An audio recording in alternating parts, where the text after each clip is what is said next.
Bonjour tout le monde et bienvenue dans cette autre capsule sur votre MAT 4151. Alors, qu'est-ce qu'on va faire aujourd'hui? Ce que je vous propose, c'est tout simplement de comprendre, quand on parle d'une droite, la différence entre la forme générale et la forme affine. Vous allez voir, ça va être bien utile parce que ça va vous permettre à l'occasion d'avoir certains petits raccourcis qui vont vous permettre de répondre à certaines questions qu'on peut vous poser par rapport à ces deux formes-là. Alors ici, vous avez la forme générale qui se présente avec des lettres majuscules, donc AX plus BY plus C égale 0. Ça, c'est une forme d'écriture que vous allez retrouver souvent. Et souvent, pour travailler ou pour tracer votre droite ou pour trouver certaines réponses aux questions, vous allez prendre la forme générale et vous allez la convertir sous la forme affine. Alors, comment expliquer ce changement de lettre-là, si on veut? Je vais faire la démonstration devant vous, et là, ça va répondre peut-être à certaines de vos interrogations par rapport à ça. Alors, vous avez AX plus BY plus C égale 0. Alors, comme à mon habitude, pour moi, l'égalité, c'est toujours comme une frontière, si on veut. Il y a le côté gauche et le côté droit.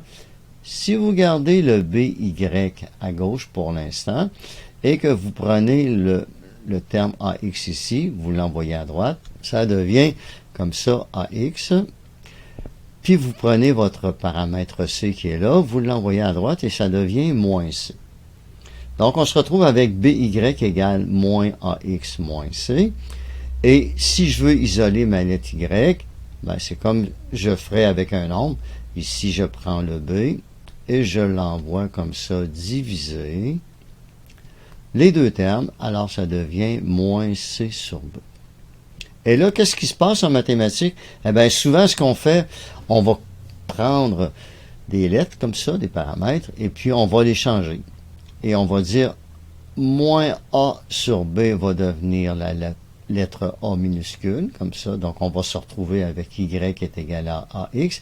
Puis le moins C sur B, on va écrire ça comme étant plus B. OK? Bon, ça veut dire que dans le fond, ici, le paramètre A est égal à moins A sur B. Et votre paramètre B, souvenez-vous, ça représente l'ordonnée à l'origine, ça devient moins C sur B. Alors, à quoi ça sert tout ça? Prenons l'équation, par exemple, qui se présente comme ceci. 3x plus 4y moins 8 égale 0. Alors, souvenez-vous de ce qu'on a dit. Ici, la lettre A, c'est l'équivalent de quoi? De moins A sur B. Et la lettre B qu'on voit ici, votre ordonnée à l'origine, ça c'est l'équivalent de moins C sur B. Alors, on pourrait vous poser la question suivante. À partir de l'équation qui est ici, présentée sous la forme générale, déterminer quelle est la pente.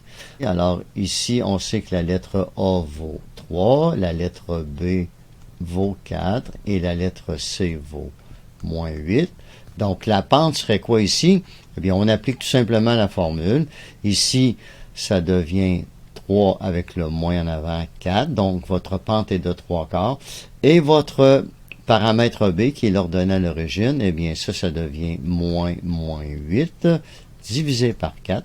On va mettre moins égal, ce qui fait 2. Donc, si on voulait écrire maintenant sous la forme générale l'équation qu'on vous a donnée sous la forme affine, eh bien, tout ça deviendrait Y est égal à moins 3/4 de X.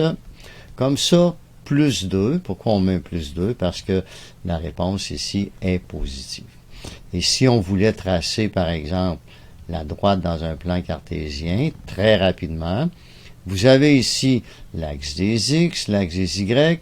Souvenez-vous ici, le 2 qui est ici, ça forme le couple que j'appelle bonus. Pourquoi? Parce qu'on n'a pas besoin de le calculer. On sait déjà que votre équation va passer comme ça, là où se trouve le couple 0,2. Donc, c'est votre ordonnée à l'origine. Et vous avez une pente de moins 3/4. Donc, si je pars d'ici, je fais moins 1, moins 2, moins 3. Donc, moins 1, moins 2, moins 3, comme ça. Et là, je me déplace de 4. 1, 2, 3, 4. Et voilà, vous auriez ici la représentation graphique de votre équation qui au départ était donnée comme ça, sous la forme générale. Donc, si vous êtes capable comme ça de travailler rapidement avec les petits raccourcis que je viens de vous montrer là, c'est certain que pour vous, vous allez gagner beaucoup de rapidité et pas besoin d'une calculatrice pour faire des trucs de même. Comme vous pouvez voir, c'est très rapide. Alors, c'est ce que je voulais vous montrer aujourd'hui. C'est pas très long, mais ça peut quand même vous aider à développer votre compréhension de tout le matériel que vous êtes en train de faire. D'accord? Alors, je vous remercie encore une fois et on se dit à la prochaine.